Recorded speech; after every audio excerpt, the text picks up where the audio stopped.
You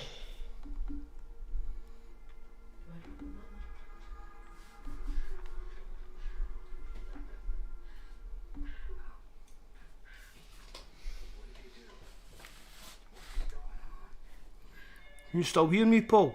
Yeah, can buy. Can you So hear me? Can you still hear me now? Yeah, when it comes on, Mark, so will I start straight away? Yeah. No, I'll just give you a wee kind of. Give me a text on Skype. No, just give you a shout on this, Paul. Yeah. We're live, so nobody will be bothering. Jabber of Jobbies, man. That name that kills me every time a guy comes in.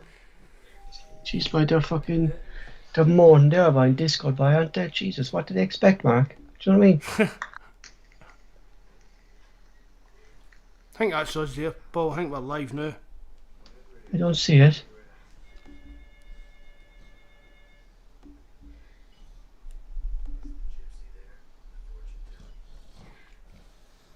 We're on live, ain't we? We come on YouTube. Aye. I don't see it. I'll find it. I'll walk away, so. Just right there, just said on the live chat if you can hear it. Hello and welcome to CelticRumours TV, the Bawz and Bovril podcast, Bayern Leverkusen versus Celtic match reaction. Join us tonight. We have Terence, Ter161 from our forum page, to the podcast at CelticRumours.co.uk. Be proud of the team, be proud of Ange, trust the process, and trust in Ange. Mark, do you want to bring Terence on? I'm just going to add on while you get a wee birthday card memory out the way there, Paul.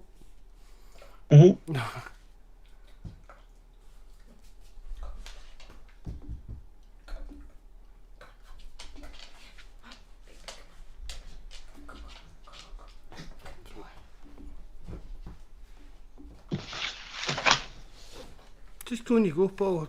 Terence will come on now. Right. So before we talk about the match, let's take a look at some of the stats from tonight's game. Bayern Leverkusen 3, Celtic 2. Hello, Celtic held the lead until the 82nd minute. That's Terence on there now. Spirit. So Celtic held the lead until the 82nd minute and then conceded the third and the 87th minute. A tough night for Celtic and the supporters to take after such a late goal was conceded. Leverkusen had 16 shots to Celtic's 5. On target they had 7 to Celtic's 3. Possession they had 58% to Celtic's 42. Passes they had 604 to Celtic's 455. Passing accuracy 85 to 82% Celtic. Celtic finished third in the group behind Leverkusen, who finished first, and Real Betis, who finished Celtic. Celtic now will continue their Europa journey in the newly formed Conference League. Mark, I start with you yourself.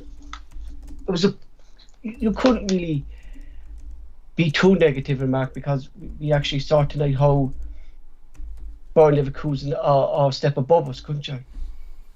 Be too negative. Oh, definitely, Paul. We spoke about this earlier when we were doing the mic test and that, Paul, but it's a big step up for a lot of Celtic players, especially the young ones. So, I mean, we knew it was going to be a hard game, but it sticks in my throat is that we were 2-1 up and end up losing it. Even at 2 each, I'd have been delighted with a 2 each draw, but as I said to you earlier, Paul, it just seems to be the same old Celtic. We just struggle to see games out. I mean, to be 2-1 up against Leverkusen at their ground was, was fantastic. It really was, but we just kind of messed it up again, and it seems to be like a real occurrence, Mark, in Europe that, and we saw it against Real Betis as well, that we score all the goals, we take the lead, and like you said there, we just can't close off games. And it just hasn't been this season. It's been numerous seasons across Europe as we look down the years, Mark. We can't kill off a game in Europe. Remember, Paul, for as long as I can remember, Celtic have always they shoot themselves in the foot when it comes to Europe, especially against a lot of bigger teams. I mean, I don't think anybody really expected us to go there and get a result tonight. That's why, as I said, I'd be delighted with a draw. I don't know how you would feel about that, but to go there and be 2-1 up and then it goes to 2 each and you think, oh, and then again, just to lose it at the death again for... It just has been going, as I said, Paul, it just seems to go on for years with Celtic. We don't know how to see out games. Terence, do you want to come in there? Very similar to what Mark is saying, Paul. You'd be like, your head was saying Leverkusen before the game. Your heart would be saying, I said it, we were talking, I said, if Celtic got a draw out of it, I'd be delighted. And I think, if anything, it showed up tonight that we just, when we lose some players, our subs that come on just aren't good enough. You know, they're miles off it. I mean, I think, like, particularly tonight when Beaton went off, it really showed. It really did show up tonight. I mean, you know my thoughts of Mikey Johnson. I don't, nothing against the individual person, but he's just nowhere near good enough for Celtic. He hasn't kind of improved. He's never done you know what I mean? Yeah. I don't mean it to be rude, Paul, but like if you're at Celtic, it's all well and good having a performance against, and again, no disrespect meant to the teams, whether it be St. Johnstone or St. Mirren or Dundee. You're not at Celtic to be magical against them and rubbish against when it comes to the big test. And just there's certain players, and that's it. That was a huge telltale factor for me tonight. That when we had Kyogo came off and Jota came off and Beaton came off, what came on wasn't even half as good as them. And look, we're not going to play quality like Leverkusen. We're just not. They're streets ahead of us. I'm sure they were shocked when they were 2-1 down. And the worry was, it's like Mark said, when you're, maybe half an hour to go, you're 2-1 up. You just always felt when they got their second, you just thought, oh no, it's going to happen, isn't it? We're going to blow it here. We're going to blow it. And as soon as the goal goes in, you're just like, oh God, not again. Mark, again. But is there something, Mark, maybe that Ange has learned from this game? You know, like what you were saying there, and it's happened over the years under previous managers, and we just haven't learned from it, is close off games. Is there something you think maybe Ange has learned here that Celtic need to start closing off games? What does he do here, you know? I'd like to think, Paul, he's learning about how to defend set pieces. That's we've all spoke about it on numerous podcasts, and it's basic defending for me, Paul. It's set pieces. Well, I think cover your posts. When the goals were conceded, I saw Joe Hart screaming at the defence.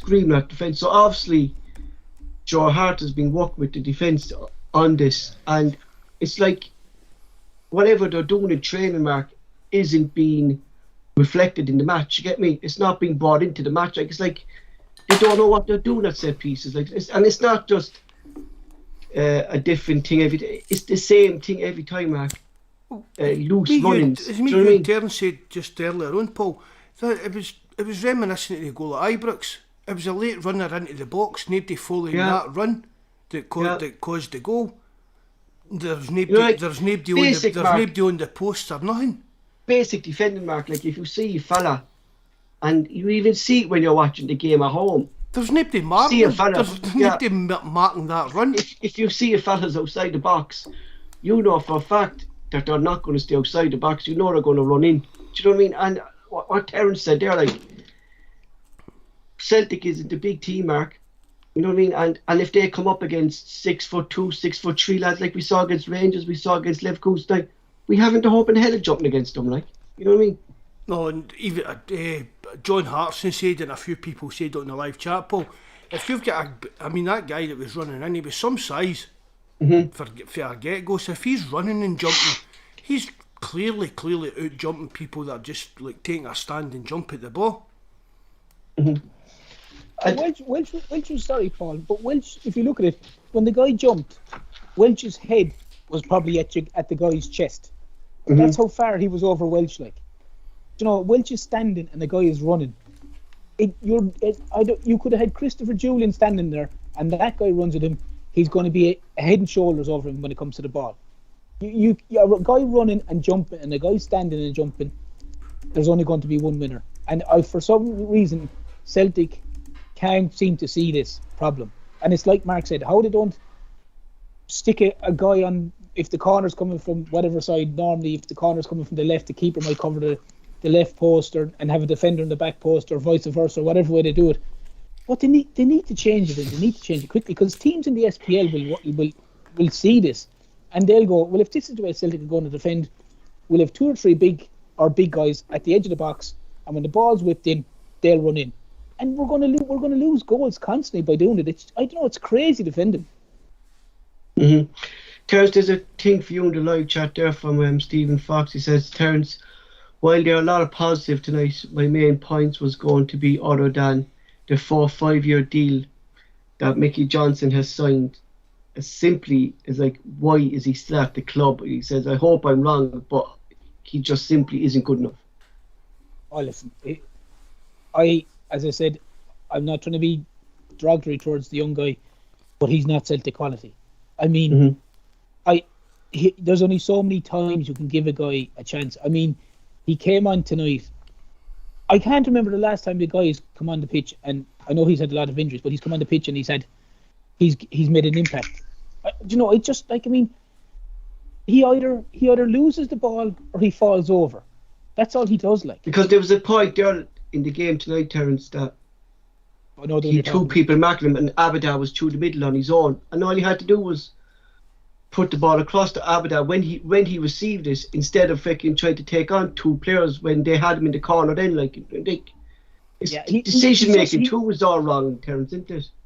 There's a myriad of stuff wrong with that guy, and the bottom line is he's not Celtic quality. Like, you take off Jota and you bring on Mikey Johnson. Do you know what I mean? That's like taking Michael Jordan off a basketball court and sending me on.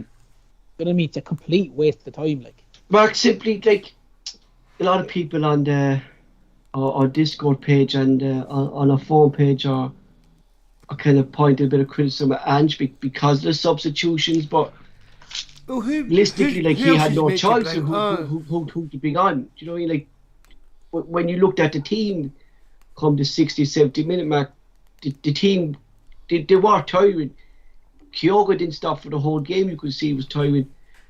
Bichon, it looked, Terence, I think you were saying there to us ago that he looked he's after picking up a knock or something. That's kind of where he went off, but it just shows back the lack of squad and depth we have at the moment. But I mean, a lot of people, Paul, even on the forum and that, they're bringing up like Welsh and Ralston, or they're just not good enough, and that's fair. I accept that. I don't expect. I mean, we said, Paul, when this group was drawn, that Leverkusen were a Champions League quality team.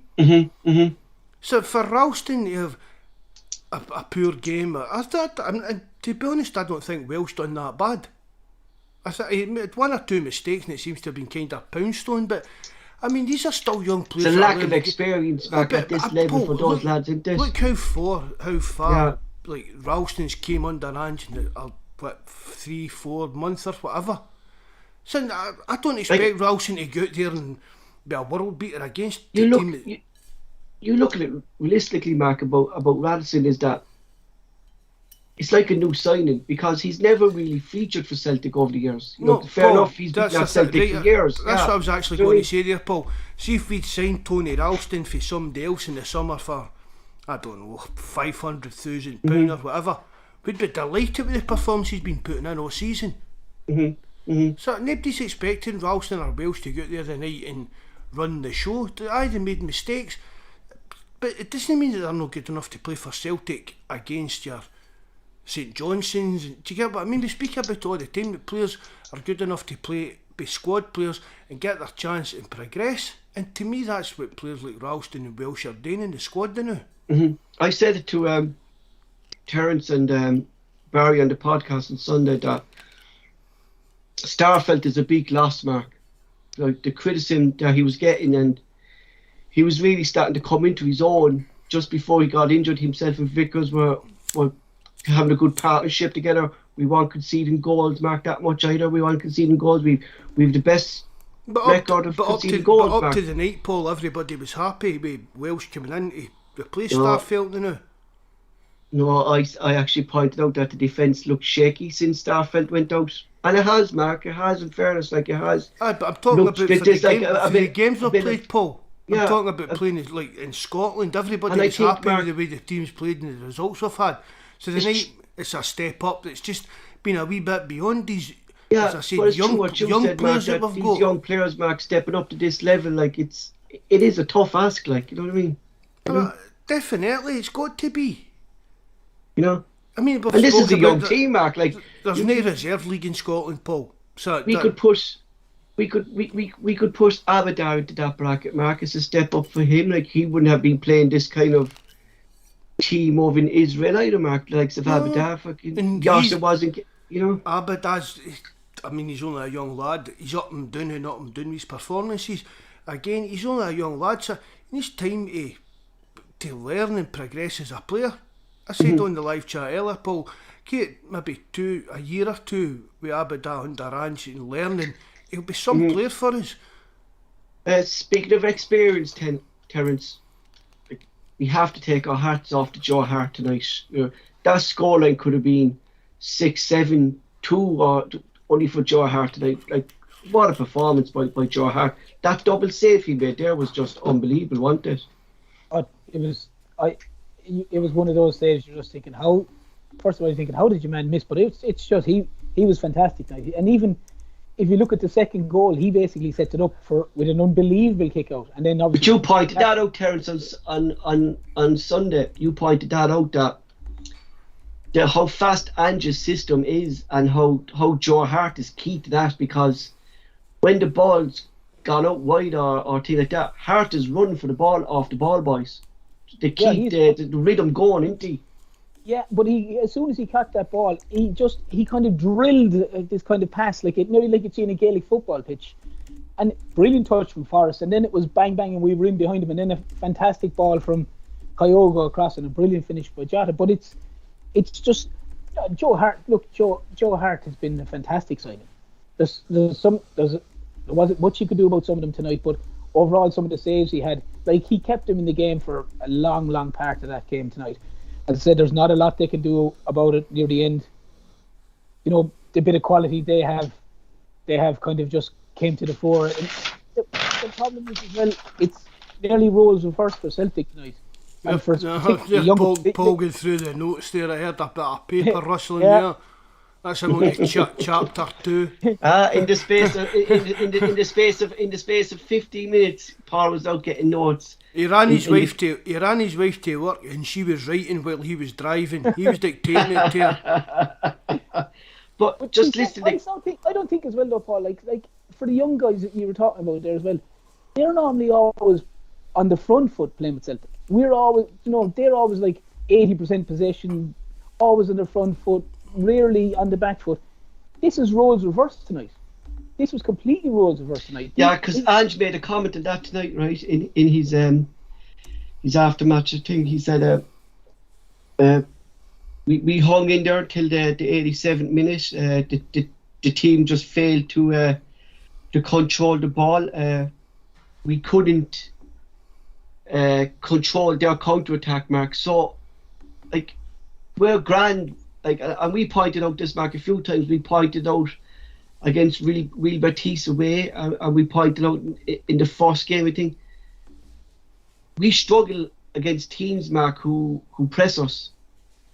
You know, we get exploited, and it happened as well today that, fair enough, Beeson was brilliant tonight, but I barely heard a comment to saying Turnbull tonight. I barely heard a comment to saying Maguire tonight.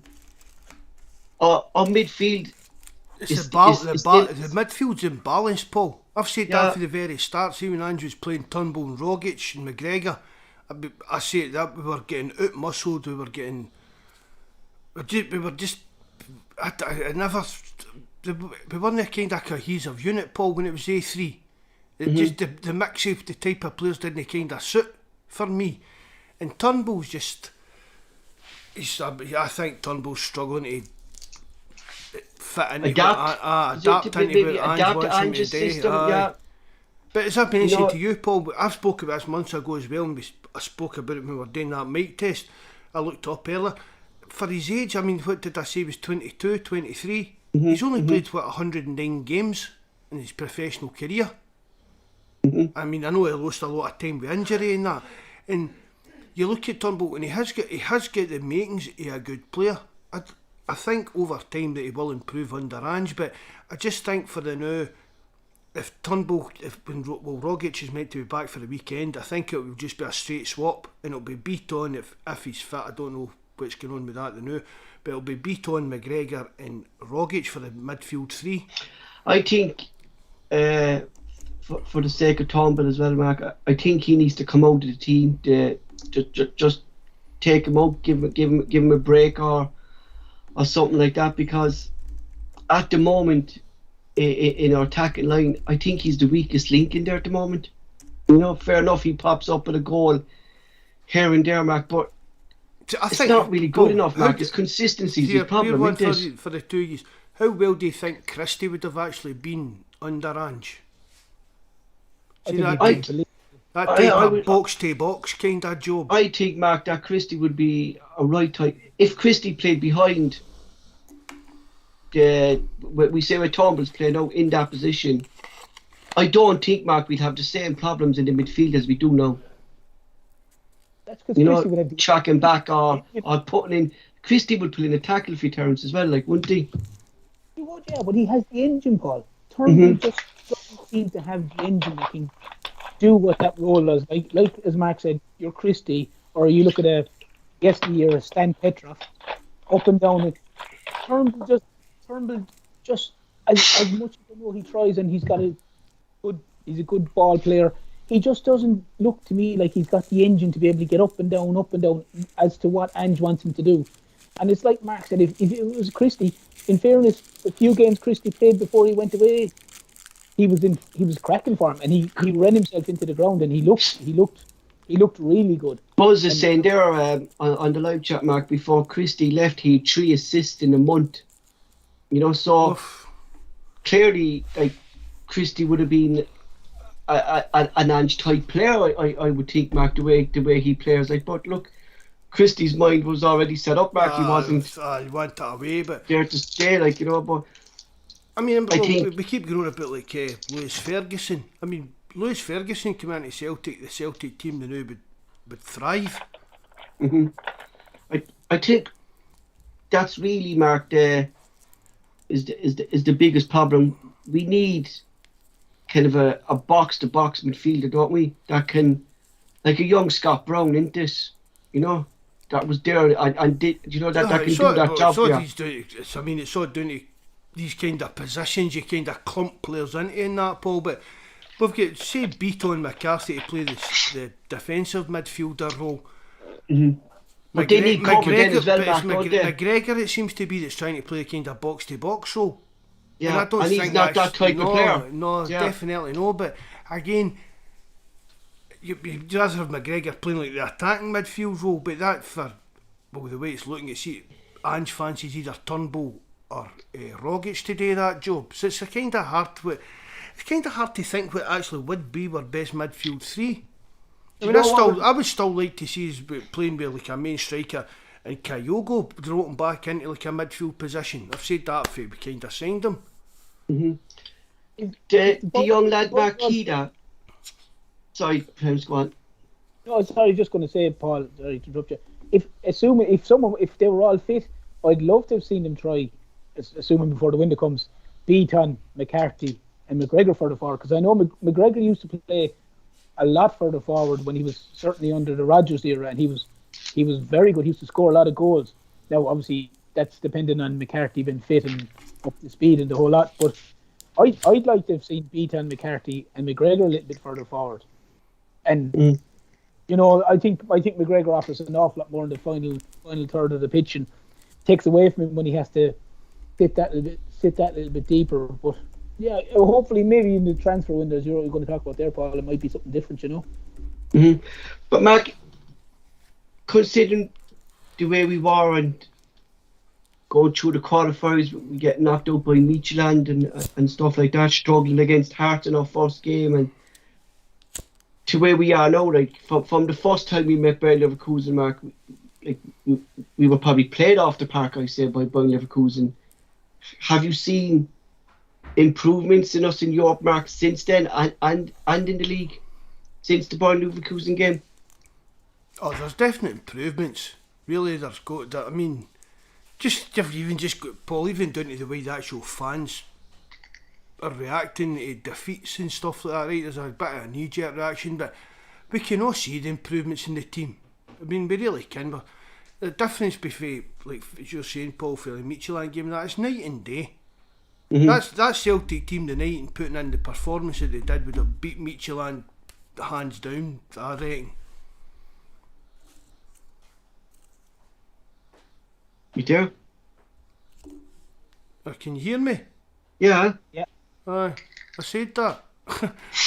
The Celtic team of the night with that level of performance would have easily have beat your likes of Midtjylland. Mm-hmm. And of course, look, we still have Europe after Christmas. We look forward. Look, it's not the cup we wanted to be in. Of course, everyone wants to be in the bigger cups in Europe, Mark. But at the moment, I think with the progress we're making on the Ange, and hopefully next year we get a good run. If we win the league, we get into the group stages. But at the moment, Mark, with this rebuild going on, the Conference League I think is the best option for us in Europe at the moment, because if we go out, Mark, and if we get a big team in Europe and we get hammered 5, 6, 7-0 against big teams in Europe League, Mark, like, it's going to hammer our confidence then as well for the season, like, you know. I don't know, Paul. I mean, does it really matter what competition it is we're in? I would fancy, Mark. I would think, like, and I was looking at the teams there that's in the Conference League. Like, I would think that Celtic would get a good run in this Conference League, you know, and I really do. Like, you know, looking at the way we play and the progress we've made on the Ange, like, you know what I mean, and we're still going to have the January transfer window to come in, you know. Ange is already planning his transfer targets. Like, this team is only going to get better, Mark. Do you know what I mean? And we're going to be playing teams, Mark, who would have knocked us out of the Champions League or Europa League qualifiers 2-3 seasons ago. No, we're more organised team, and we're going to be playing the likes of Yarlback again and stuff like that. Well, we're going to be playing a lot of teams like that. I would think we'd make progress in the Conference League. I would hope so, you know. But it's all just down to money, Paul. Mm-hmm. I mean, let's face it, we're not going to win a European trophy. Whether it's the Europa League, even the Conference League, we're not going to. But what if we got a good run in that, Mark, you know what I mean? If Celtic got a good run that, like, it doesn't matter what cup we're in. It's a European night at Celtic Park again, you know what I mean? It's only going to bring the fans closer to the team. You know, if we get a good run in that, that's what I'm saying. Like, it'll bring us close to the team, and it'll bring a bit of a more of a commitment around Celtic Park. You know, like a buzz, Mark. You know, that hasn't been there. Like, there was already, you could see the buzz coming around Celtic Park. You know what I mean? We spoke about it earlier, Paul. We get all these fans. If we don't qualify for the Champions League, I'll not be there. I'm not buying the Europa League tickets. I'm not buying Europa Conference League or whatever it's called tickets. But see, no matter who Celtic's playing in whatever competition it is at Celtic Park, the fans will turn up and pack it out. And European nights are special. Yeah, I mean, and there's no place like it, like, yeah. I think, I did a wee gander on Google earlier, and I think you only get £5 million for winning the Conference League. Yeah, it's more, Mark, of... it's more a kind of... if you win it, you can agree to... You go straight into the group stages then of the Europa League next year, you know? That's what it is, really, you know? No, we'll be getting straight into the Champions League anyway. Mm-hmm. You know... It's snowing in Scotland, by the way. Terence, is there anything that you think maybe Ange could have done tonight, or is that the best that could have been done tonight? Like, people have to remember, Paul, we were punching above our weight there. Mm-hmm. This is a Bundesliga side and a good side, the best side we're likely to play all season. You know, I mean, we got hosed at home because we were too gung ho. They've obviously seen that and they've adjusted it slightly, but like for the majority of the game they were in it.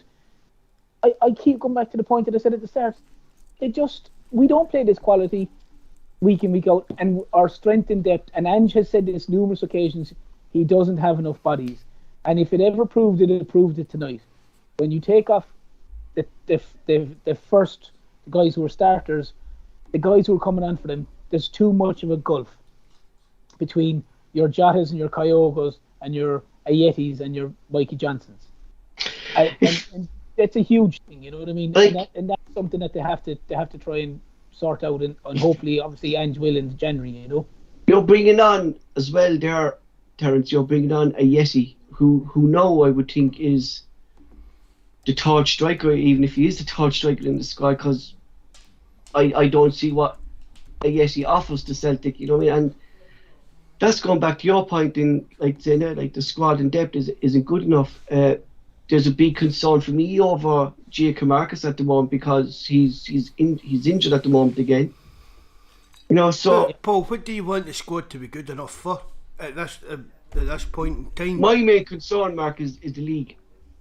That's what I'm meaning. That's the main concern. Considering where we were a few months ago. Yeah, but it's going back to Mark that if we do get injuries again in the league, you know, and if we do pick up injuries along the way, we're going to have to try to rely on the likes of a Yeti coming on or Mickey Johnson coming into the team, who clearly, Mark, no, I don't think aren't so, good Paul, enough. Like, do you know what I mean? I don't think that'll be.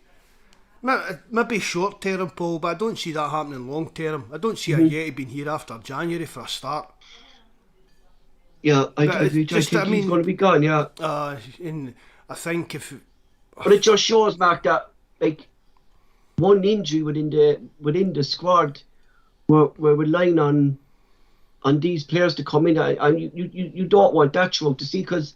It's going to be a long season. It would be really, really worrying if like Kyogo or Yola got an injury. That would be a big because we saw how we struggled when Kyogo picked up the injury on international duty when Ayeti filled in for him, and how everything was just kind of slow laboured, Mark, didn't we? It was kind of too slow when Ayeti was playing there, wasn't it? Just. Imagine we lose Joe Hart to McGregor. That's a big concern. That is a big concern now if anything happened to Joe Hart, Terence. That's a big worry for me. And it would be a huge one, like. Obviously, you know? Joe Hart first and foremost, because we don't have anyone to back him up, and McGregor would be a huge loss as well, because obviously we have Beaton and McCarthy, but McCarthy's still not up to speed. But like, you'd manage, I think, Paul, as bad as it was if you lost Jota for a little bit, because Jamesy Forrest is back now and there's a bad. But there's one or two positions, like particularly like as I said, if we lost Joe Hart, that would be a disaster. That would be a disaster because you could say at the moment as well, Terence, if Beaton got injured the way he's playing in that defensive midfield role, you know what I mean? You know, he's come. Yeah. Back there, and that would take away from him. Yeah, and exactly. Even centre half, like, because okay, they might bring in Liam Scales, but I doubt it because he doesn't seem to be getting a look in. But if Welch or Carter Vickers, like, it'd be interesting to see that the next round of it, if Starfelt is back. If not, they have to play someone else because. But really, Carter Vickers. I mean, really, every fan, every supporter could say the same thing about their team.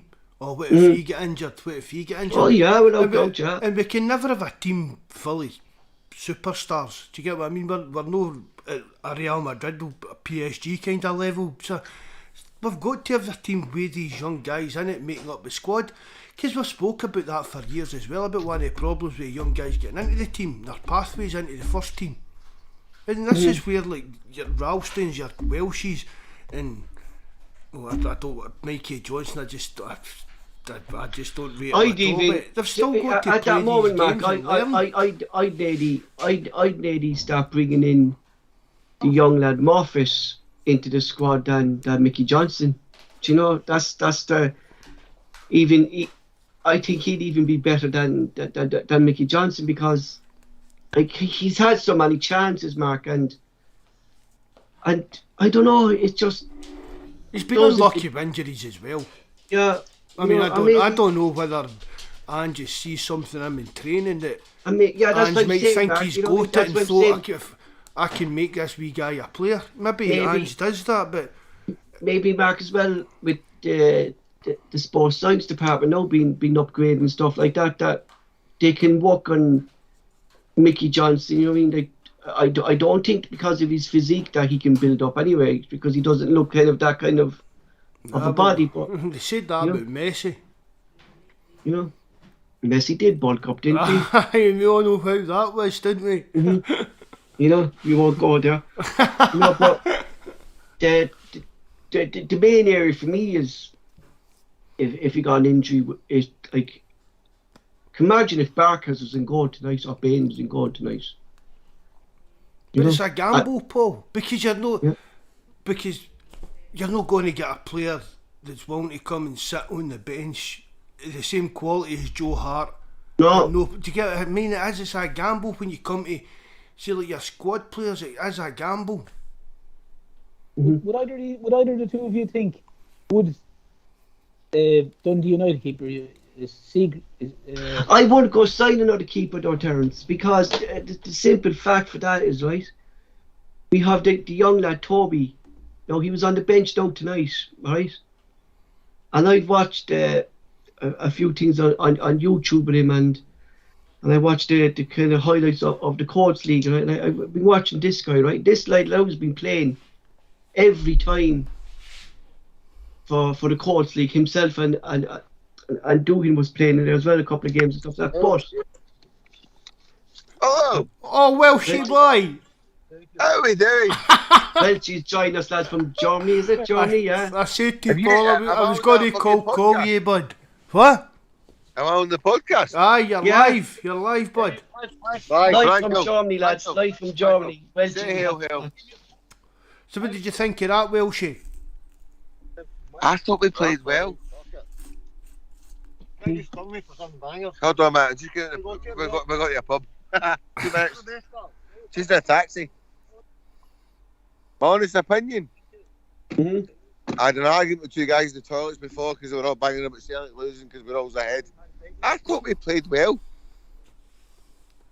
Joe Hart was fucking outstanding, Welchie, wasn't he? Outstanding, wasn't he? Joe something. Joe Hart, I wasn't convinced with all the hype and everything else. I was glad what he was doing. But see tonight, what a fucking guy that is. What a save, that's all brilliant. See that double save, Welchie, that double save he made there, like, that was unbelievable. Like, how fast he got up to make that save. I was stood in the stands and I'm going, how did he fucking save that? Mm-hmm. What a save. What a save. Where are you, Welshie? I've no fucking idea. Where, Franco, where are we? We're looking for the copper pot. Party's an Irish bar, but we're too gives a fuck. Just go in there, someone go for a pint. It's amazing what you can do with technology now like that. Welchie's over in Germany, we have him on the podcast live. You know? Where are you going? Copper pot. Aye. Is that a pub? Aye, yeah. Where is it? Somewhere else here. We're off. Oh, here we go. We're live from Germany, and we have no idea where the fuck we're going. How's wee Franco doing? Person lost. How's wee Franco doing, Welshie? Huh? How's that wee Franco guy doing? Franco, how are we doing? We're good, aren't we? Hi, Franco. Is he there? Stick him on. Hi, Franco. Stick him on. Oh, no. What? Right. This is Ed. He's from Hamilton. All right, Ed, I'm near Hamilton too, mate. I know, bud. I've met you years ago. Where? Oh, hanging about down Hamilton. You know, we're Amy Hood in that. Aye. I'm bus, mate. Aye. I think I've been all pals on Facebook, Franco. I've not got a clue, Mark. Aye, I think we are, aye. I've met you a few times over the years. Usually I fucking clue what day it is, like who's pals are. You're hanging about with some division there. guys would be doing the other end, man. Where's he gone? I don't know. I can take me out here, but just go for a pint. I think it's up there. Anywhere. I think it's up there. Here we go, like This is what you've got to look forward to, Paul, when you come out here. Where the fuck are we going? You looking for a topper for? Can we change? Can we change? Like that No, you're not getting my hat. Not a chance, pal. That's my hat. Not a chance. No chance. Not a chance. Oh, man. Right, I it must- looks a bit dark in here. Where are we going? When you go in the Right, new roving Paul, I'm reporters trying. here. I'm just Well, sorting the sound out. What's that? I believe When his phone I doing have a that blather the fucking new half. Paul, I'm just trying to sort the sound out here. Well, gee, what was the talk amongst the Celtic fans after the game at the stadium? What were they saying about the game? It was mixed. The problem is you've got too many fucking day trippers who just come to the games and bear in mind now, this is the first game in 2 years that MD's had a proper chance to go to. Right? So you can forgive a wee bit of this and a wee bit of that and everything else, but see the ones that go regular, I thought we were fucking brilliant today. And that's no slant. I never expected nothing from the game. No, today. we were the Nothing same, at yeah. all. We were the same, yeah. You know, like, Nothing at all.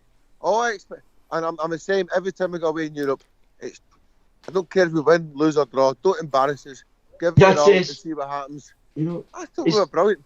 And it was just a shame. It was just a shame. Like, you know the something same as well? mistakes, kind of over and over again. When you at the back, that kind of cost us, didn't it? You know. Do you know who I eat my words over? Beaton. I think he was fucking brilliant today. Yeah, Fantastic. but that's just shown then as well. When she playing the players in their proper positions, doesn't this? You know, he was never Well, sent back. I was talking to the guy before I went. When was the last time you saw him play centre midfield for Celtic? I said he was brilliant against Aberdeen the other week. Yeah, he's been brilliant the last couple of times he's played it, and the day he was brilliant. We lose And when he silly went goals. off- The frustrating thing is we lose silly goals. Yeah, We lose silly goals in Europe, but the fact of the matter is, we shouldn't be expecting to beat these teams. no.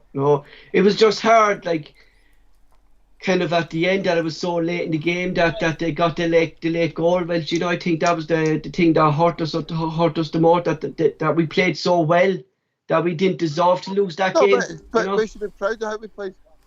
Be very proud of how we played. I was buzzing tonight. I thought we were brilliant. Oh, that's what I said. Like, be proud of the team tonight. Like, you know, be proud of, you know, like how far we've come. Well, since Ange first came in. See, the best thing as well is I went pick my tickets up before, and I'm standing outside the stadium, and the team bus turns up. We weren't expecting it. The team bus turned up, and I'm stood in front of the team bus, and Ange's there, and he's giving it the big arms, giving it yes. And I thought that fucking made my night. That did. Oh man, brilliant, boy. Like a Brilliant. big Ange gets it. Fucking brilliant. You know, and he All does, right, boys. doesn't he? He does. We don't give a fuck about the orange. Sorry, get me singing there. That's better than Paul. He's got to sing a Queen song. Queen, don't stop me now. I'm having such a good time. Michael, where the fuck are we going? Terence, do you want to ask Welch anything about the game tonight over in Germany? Or Well, Good gee, point, ask me again. you, We were brilliant. I thought Celtic were brilliant. We got beat, but the boys can hold their heads up high. Brilliant. Take confidence. Get it next time. Fuck Europe. Europe's a bonus. Just take confidence. We played well. We matched them. We got beat. It's disappointing, but back to the bread and butter. well, gee, just quick question. I thought the same as yourself. I thought Celtic were brilliant tonight. Brilliant. Do you think that we were discussing it here that the substitutes that came on shows that Celtic are lacking in a little bit of quality in the subs from the subs bench? 100%. There's a huge 100%. There's a huge difference in the guys coming on. 100%. You take Yossar off and you bring Mikey Johnson on. That's like bringing me on for Van Dijk. You know what I mean? Yeah. Johnson's no good at it. I'm not one of these that I think he's had his chance, he's blah blah blah, whatever it might be, but Yota's different class, by the way. But yeah, he has to be signed up, Welch, I don't doesn't he? Yeah, I've always wanted Johnson to do well because he's one of us. He's come through and I just don't see it with Johnson. He frustrates me. Can he pass the ball? Doesn't know where to pick the right pass. Doesn't know what to do. He's always injured. I just don't think he's Celtic quality, and I was the same as you. We were saying it. I don't have anything against the young lad. I would love him to be Celtic quality, but I don't think he has. No. He doesn't have it, and he's had a lot of chances, and that's we were discussing, and that's a big issue. I think he gets more chances because he's so injured so often. I think if he was fit more often, he would have lost his chances. Long time ago, yeah. No, I'm not. Don't get me wrong. I would love nothing more than Mikey Johnson to come in and rip it up and do well. I don't. What do you think, Franco? Mikey Johnson, good or bad? Injury free, good. Huh? He's injury free. Aye, but the thing is, he's not injury free enough, is he? He's not Paxton Jota. No. You know what I mean? I'm not even talking about Jota. Jota has to be. He has to be signed, Welch. You don't think like Celtic need to? We want to watch with Jota. Yeah. You know, even like he's really came in like, and that's You what do know Mark you're was live on air here, don't you? What? You're live on air, by the way, Franco. Is that Radio Clyde? What's wrong with your charger? I'm not kidding, no, man. Excuse me, I'm from the south side of Cork. How dare you? You ever seen the boys before? These Cork boys everywhere going now. I keep seeing that Cork flag. Yeah, they kind of travel in numbers. They're big, actually, Reggie, in Cork, like the Cork Celtic support. Like, they're huge in Cork. You know, they have a big following as well. That's what they do, you know. What's that, Mark?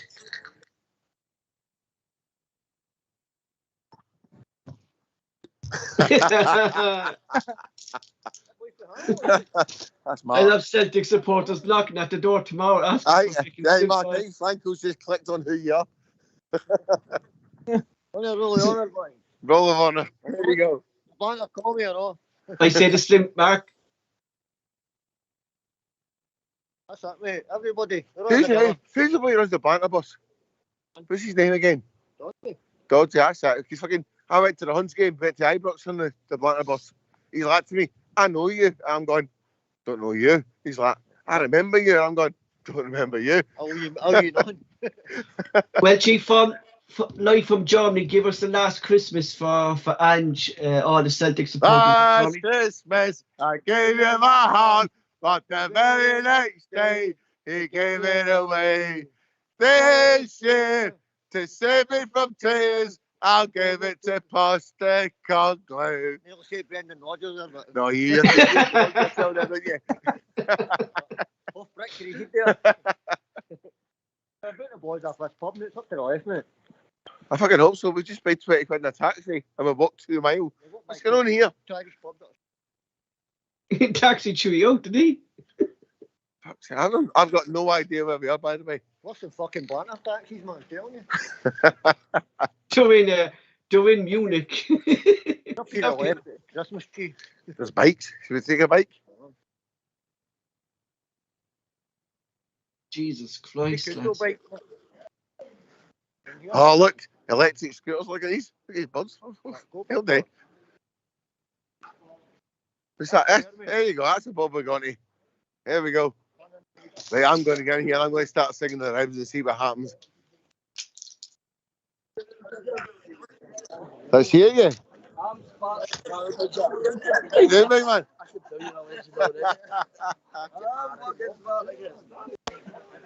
Are we going?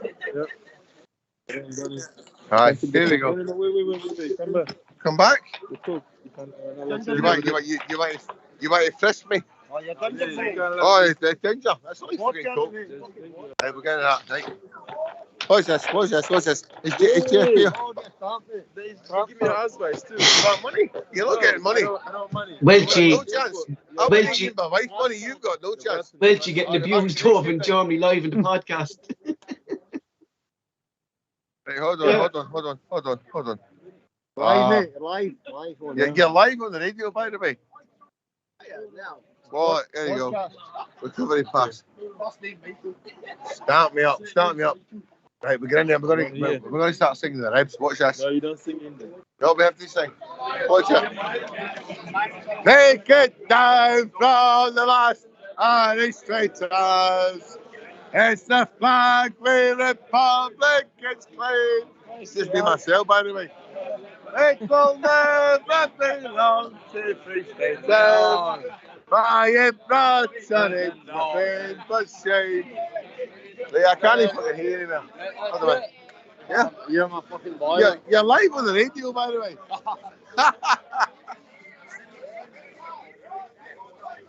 Are you still there? 'Cause I can't hear you. Right. Well, sing a song. Should we just get it going? Let's get it, that's good. You want a beer? Aye, we'll go for a beer. Alright, big man. How you doing? Good man.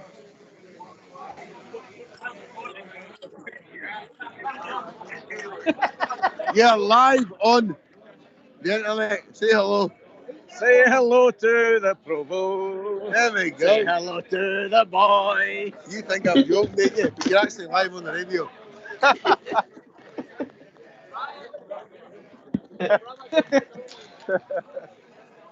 Right, boys, let's get a bit of manic in here, so gotta go for that fight. Cheers for that, Welchie. Cheers for coming on, buddy, as always. You know? Listen, love yous all. Take care. Catch you soon. Here we are. Alright, boys. Hey, bye. Cheers. Bye-bye. A fairly sober Welchie tonight, Mark. I think that's the best we ever had him. You know, Mark? Yeah. You know, I'm with the show, lads, for another couple of minutes there. He's for Hammond, but he's stuck in the house. Mark, he still doesn't know he's on the phone, does he?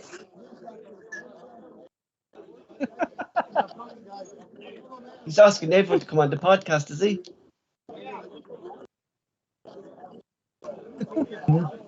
Like, Terence, it did amazing. Like the way you were speaking of Mickey Johnson there, that every Celtic supporter feels the same. Yeah, and it's not a personal thing, Paul. It's just down to ability and are they good enough for a team that I support and want to win? And I just think the lad has glaring deficiencies that aren't good for him to be playing for Celtic. Like, it's going back to when at the start of the season, and myself, Mark, and Michael, I think, and Barry was with us. We went through a whole squad list, right? And we were saying who we thought was here and who was good enough. Ralston was on the list of players who we said was gone, all right? Beaton was on the list of players we said who was gone. Mickey Johnson, Mark, was there. There was a few of them there now who were still there. But Beaton has became the player, Mark, that who we signed him for. You know, the position that we signed him for to play in this midfield role. And he's proved again, Mark, that he's one of the best in the league when he plays his non-position. Ralston has kind of come like a new signing, but I haven't seen kind of no improvement under Mickey, and I know he's only back from injury and stuff like that, but he's still the same player he was maybe last season when he was kind of in out of the team, Mark. Like, his decision making is shocking as well, like, isn't it? It's just he's never really shown any kind of real quality, Paul, has he? Mm-hmm. You know, and like we were delighted, Mark, when he's a wee kind of bag of tricks type of player, like wee shimmies type of stuff, but there's nothing after that. There's no any kind of product fake distribution, Mark, or anything like that, or like he I didn't see him put one cross into the ball tonight, and I hate criticising players or things like. And I was delighted when Ralston proved us wrong and he made us bite our tongues. Do you know what I mean? But he just doesn't. Hold on, Paul. There's Steph boy saying he can't hear me. Can you hear me now, Steph?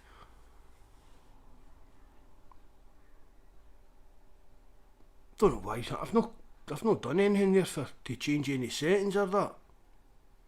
Oh, there. That's it. Sorry, Paul. On you go.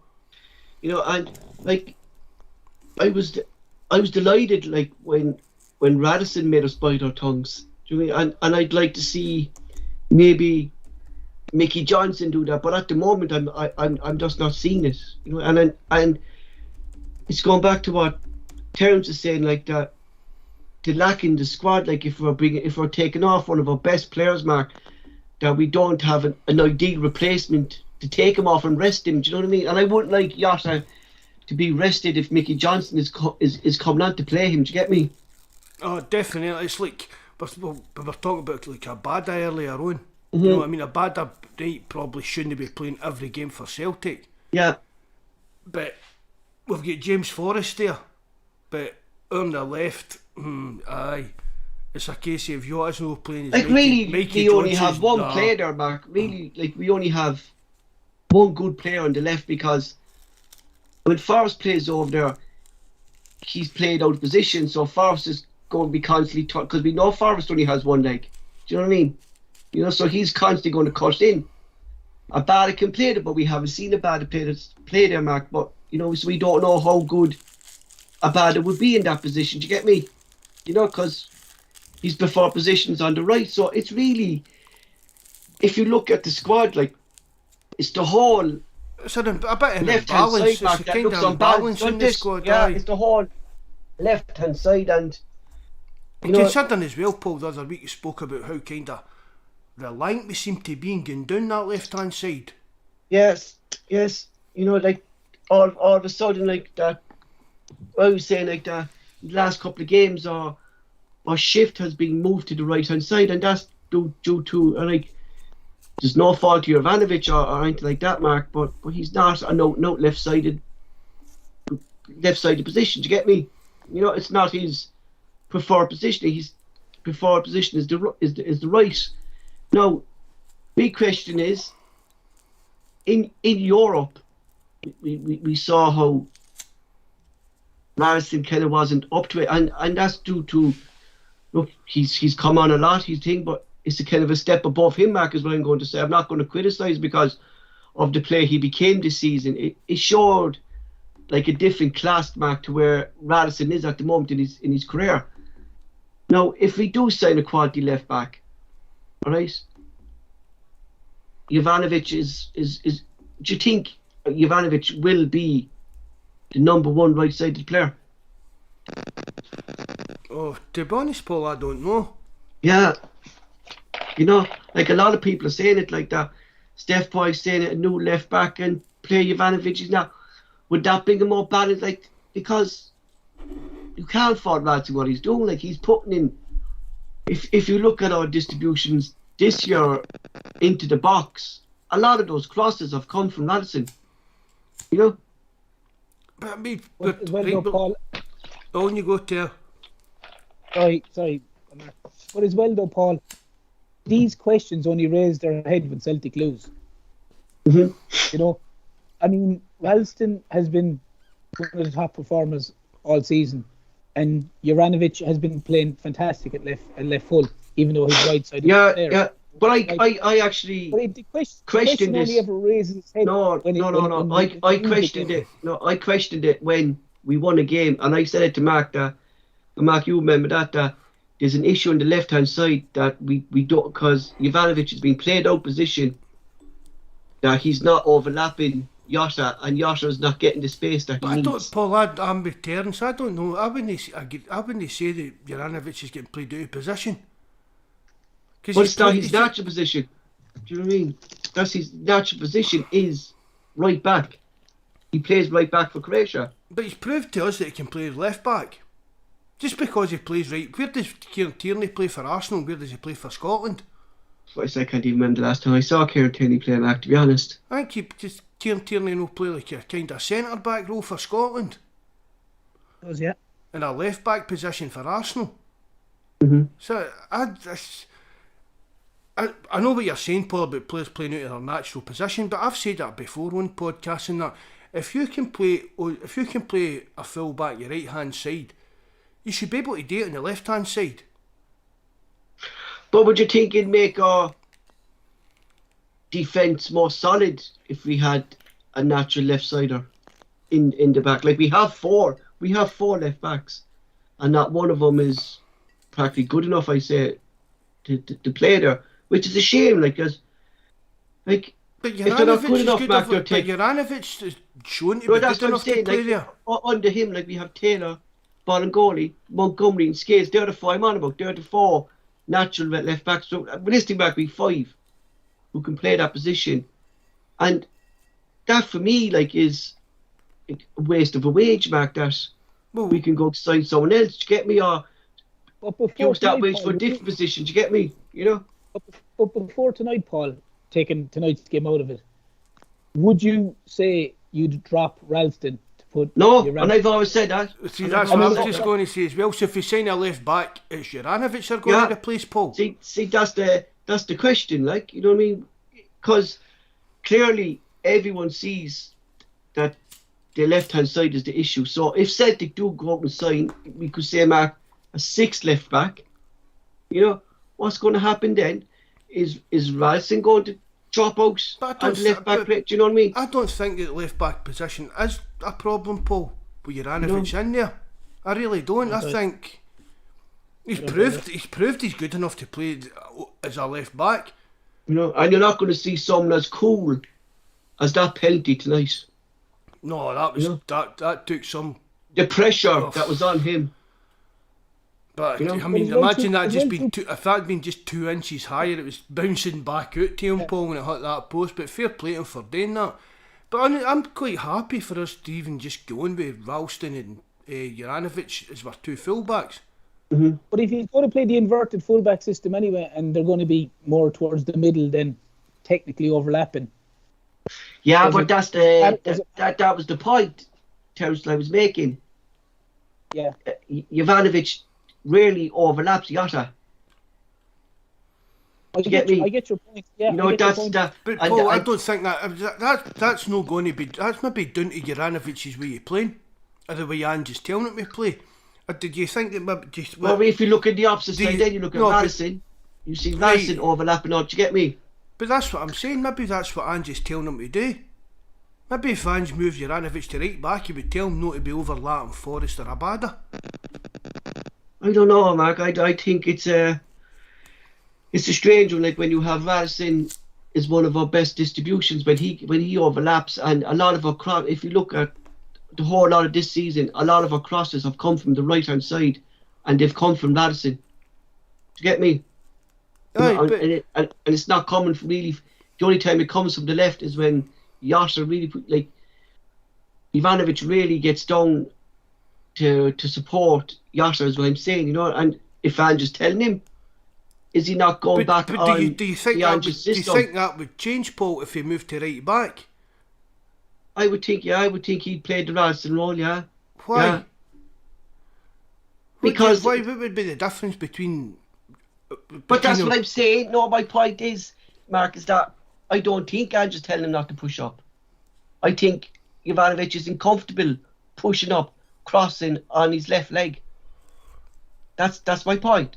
I don't think, and I think that's why there's no distribution coming in from the likes of Ivanovic on the left hand side. So he's not comfortable crossing on his left leg. And if he was on the right hand side, he'd have the distribution on his right hand. That's what I'm saying, that we need a proper left back if we're going to have the balance of Ralston pushing up and our left winger pushing up. That we need a proper left winger to play that inverted role. Do you get me? Who do you drop? But that's what I'm saying. This is the problem that's going to... I understand. This is the problem that's going to come to Ange, because if we all know that the left hand side is an issue, like, and if he does sign the left back, where does that leave Juranovic and Ralston then fighting out for the right? Who do you drop there? I mean, but that's what I don't think that the left hand side is an issue with Juranovic and Jota playing there. Do you, Terence? I can't see them signing a left back. I don't think they'll sign a left back either. Because they have, as you said, Juranovic, who's doing a fantastic job there. I understand Paul's point, but there's Greg Taylor's going to be back. I've just gave him a new 4-year contract. Yeah, so he's going to be back. So clearly, Ange has seen him as either if he needs to come in, he's a left-sided player, When you think of don't it, though, right? If you look at the thing, right, when Montgomery played, right? When Montgomery played it, Montgomery was up and down that line, crossing the ball. He was above Yotta, and that's when Mark, we spoke about that time that a lot of our play came down the left-hand side. You know, a lot of our play was down left-hand side. And then when Montgomery got injured, he got taken out of the spotlight, Jovanovic filled in there. And that's when a lot of our play came down the right-hand side. You know, so there was a shift in... I think our play's always been kind of focused on down the left-hand side, Paul, to be honest.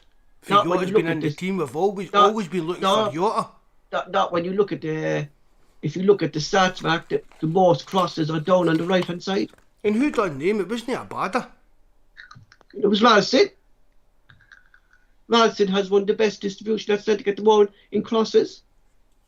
But again, Yotta's not the type to cross the ball and that either. Yotta's more the type to try and make space and do dribbles into the box and things. Yeah, but if he had a player up against him that ran beyond him, do you think maybe Yotta would push the ball down that way? You know? Because if you look, Mark, Yotta's on his own down that left-hand side. You know what I mean? And he's one of our best players. Montgomery, to be fair, Paul, I'd have Montgomery more as a left-sided player than I would have the full-back. I would think Montgomery's more of a midfielder now, the way he's playing now. Yeah, well, I would think he's more... So his mindset is to get down the wing and cross the ball, because that's where he's more a midfielder than a full-back. I mean, I know they've played him at left full. I don't think he's a left full personally, but I understand. Then, I think his mindset is more to get down and cross the ball. But then you could go back. Then is going like we clearly can see what Montgomery's bringing to the team, Terence, and you know why is he bringing on fucking Mickey Johnson there? Then, like, you know what I mean? You know. I think to be fair to Ange, if he's nothing else, he's fair. Now I don't understand Johnson getting the game coming on tonight, but he gave Barkas a try. He certainly at the start of the season was willing to give Barkas a go and say, listen, prove to me that you're meant to be the number one. You know what I mean? And obviously that failed miserably, and in fairness, he wasn't long getting rid of him. He's probably in the same boat with maybe the likes of Mikey Johnson, thinking, as Mark was saying, maybe he's shown something in training. Who knows? But look, I don't know, but I don't. You know, I think Barkas is going to be gone anyway, Mark, in January anyway, because Bain is going to be signing a new contract as well, and that's it's worrying, like, you know. But there's not much you really can say about that, isn't there? No, but I'm going back to the point, Mark, is that at the moment I wouldn't like us to sign the Seagoss or anything like that till I would see this young lad Toby, see what he can do, like, you know, because I was saying to Terence on Sunday and Barry, like, this fella is basing himself on Edison. His footwork, his thing, he's a shop stopper, and he's going to be training out with Joe Hart and Stevie Woods from now on and stuff like that. So, like, I would hope like that we could promote Mark within instead of going out spending big money on it, like, because you saw the gamble we did with Barkas. Do you know what I mean? 5 million we spent in him. I've said this before as well. Do we go down the route of signing a young keeper to try and progress, or do we just keep going for a kind of Joe Hart kind of deal, like a big keeper coming towards the end of his career, looking for like if we have like Hart for 2 years, you know, 2 years, I say, or maybe he might get another year over Mark, because he keeps himself well, in fairness to him, like Joe Hart, like, you know, he does. He looks after his body and he looks after his fitness and stuff like that. And if we do have this young lad training under Hart, Mark and Stevie Woods, like, I would hope that he would eventually come a Celtic number one, because Man City are tracking this lad, Mark, as well. Look at the grief. Look at the grief Ralston and Welsh have took tonight, Paul.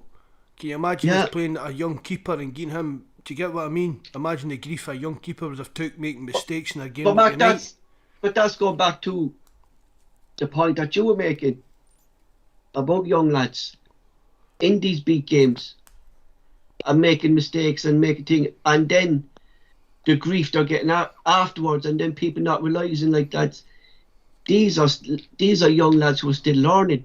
Do you know what I mean? They're going to learn from making these mistakes. They're going to, you know what I mean? It's part of the game. Like, it's part of their learning progress, Mark. And it's just a shame that... It wasn't even a week ago, Paul, we were all jumping about and celebrating that we've got to a cup final with these young lads in a team. And then because we get beat with a team sitting fourth in the Bundesliga, and we praised... Welsh isn't good enough, Ralston wasn't good enough, and we praised them, Mark, against Beachland when himself and Dane Murray came in, that they had to come in over Beeson getting sent off. The two lads were just thrown in the deep end there, like, you know what I mean? Like, people have to realise, like, and I saw it tonight on Twitter and I saw it tonight in the forum page, like, they're young lads, they're still learning. Like, fair enough, how old is Ralston, Mark? 23, 24? Aye, about that, Paul, 23, I think, 23, yes. like, so I would say Ralston is... Like, he won't be classified as a young lad anymore, Mark. Do you know what I mean? But no, but Paul, you see, you could say, Mark, that he'd be about 3 years behind in his development because of the way he was at the club, like not being trained properly, maybe by Lennon or. And we talk about Abada just being turning 20 and how he'll need to learn and progress and things like that. So we've got to give our own players that kind of same leverage, Paul. But that's what I'm saying, Mark. Like, if you think of it, like Ralston's 23, Mark, but realistically, we could say in football terms, Mark, Ralston might be only 20 because of the lack of development he probably got at the club under Lennon or you've got to look Rodgers. at it like that. And even as I was saying, pardon me, it's what I was saying about Turnbull earlier, Paul, that he's only played just over 100 games for his ages. You've got to look at things like that and realise that.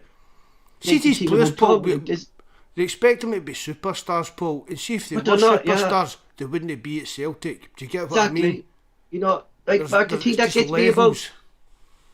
gets me about Turnbull is that I don't know, like, let's go back to what Terence said, is his lack of speed or something, or I think is he not up to get the grips? I think I feel like we're saying about Mikey Johnson, I think Turnbull could do with hitting the gym a bit and toughen up a bit. Because if you look at our squad at the moment, and you look at the first team, there's really no tacklers in there bar the back four.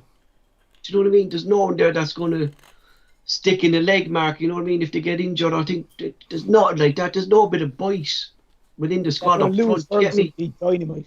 Yeah. You know, that's the type of player that I think Celtic are missing. Do you know what I mean? It's like a fully fit James McCarthy. Yeah, a bully, Mark. A bully. Do you know what I mean? You know, that's not afraid to get in there thing, and it's just a pity there where it has worked out with James McCarthy at the moment. Do you know what I mean? It really is, Mark, isn't this? You know, it's a shame that he had no pre-season, he had no club, got hit with COVID, he's not up to scratch at the moment, he's still getting the match fitness.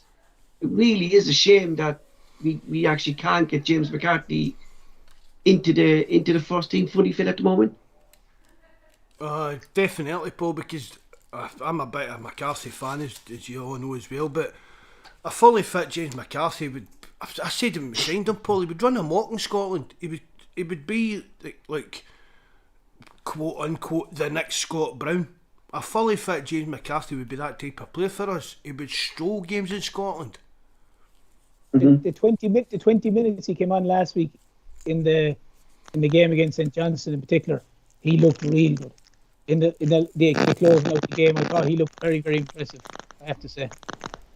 No, I agree with that, Terence. I thought that was kind of one of his better kind of showings. But Mark, should that be the way Ange should approach James McCarthy now at the moment, is to bring him on, we say, for the last 10, 15 minutes of each game, just to get him to the match fitness, Mark, that he needs to be, and you know that's just that, Paul. It's like any player coming back for any kind of layoff, for injury and whatever we said. I mean, look at Giacomakis. I mean, he's hardly. I mean, he's made a few appearances, but hardly kicked the ball back. Really. For his fake came in, that was again down to no having any kind of pre-season. I can't even what the story was. And that's where you're going to be. And see if you're going to. He was banned, Mark. He was banned. Is that what it was? Yeah, he was banned for 8 games in May in Holland. He was banned for the last 8 games. If you've not done any pre-season training and you're going to pick up Eagles, Denmark here. We're doing the season then, isn't you? Not even that, Paul. You're coming in and then you're training to the intensity that we hear that Ange trains it. That's going to be a wee bit of a shock to your system, and for you to get back up to speed and get used to it. Paul, if you can remember back when we spoke about this when Ange first came in, I said at the time, we're going to end up, I bet you, with a lot of injuries coming for training, because the training is that intense. Players' bodies are going to get a shock and they'll pick up wee niggling injuries in training and stuff like that.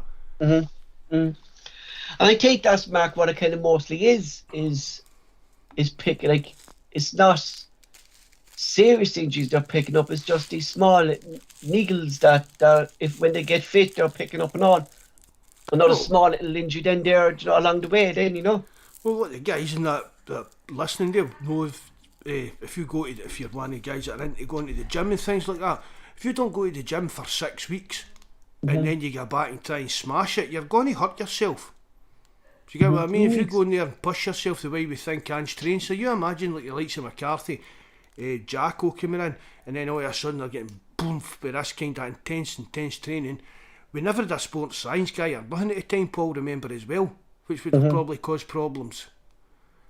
And that's the benefits, Mark, of having the sports science, because of this intensity that Ange trains, Mark, that this fella will condition their bodies to be able to deal with that, like some recovery after training, proper diets after training, you know, like, this is the benefits of having a modern coach within your team and able to see that Celtic need these people in these departments that we didn't have under Neil Lennon, you know? Well, we did, Paul, but we didn't use them. Well, they never listened to them or seemed to pay any attention to what they were saying.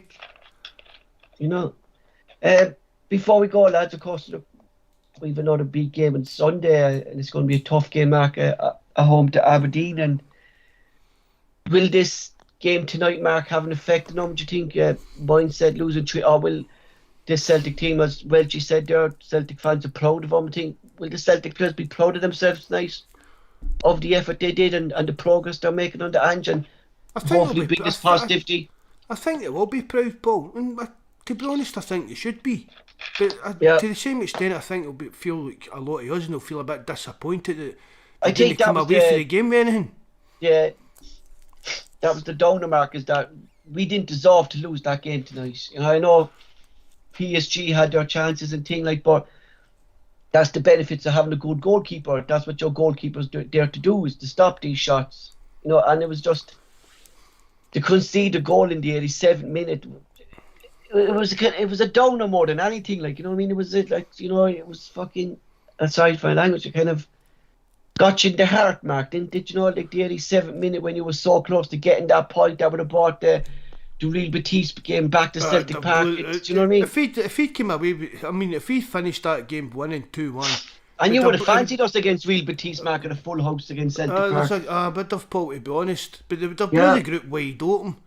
But Paul, see, really, I say it every year, whether it's the Champions League, Europa League, it's just, we can mump and moan about it and pick out the crumbs of the game and whatever we're doing actually the new, but it doesn't really make much difference. But it's a tough group, like, it's a tough group, like, and we got 2 wins, like, and that should have been that could have easily been a Champions League group, Paul. Yeah, without doubt, like, you know, it was, like, and you look at Batiste, like, they would be a step above us at the moment as well, Terence. I would say Real Batiste, the way they are, like, you know, they didn't have a rebuild like Ange at Celtic this season, you know.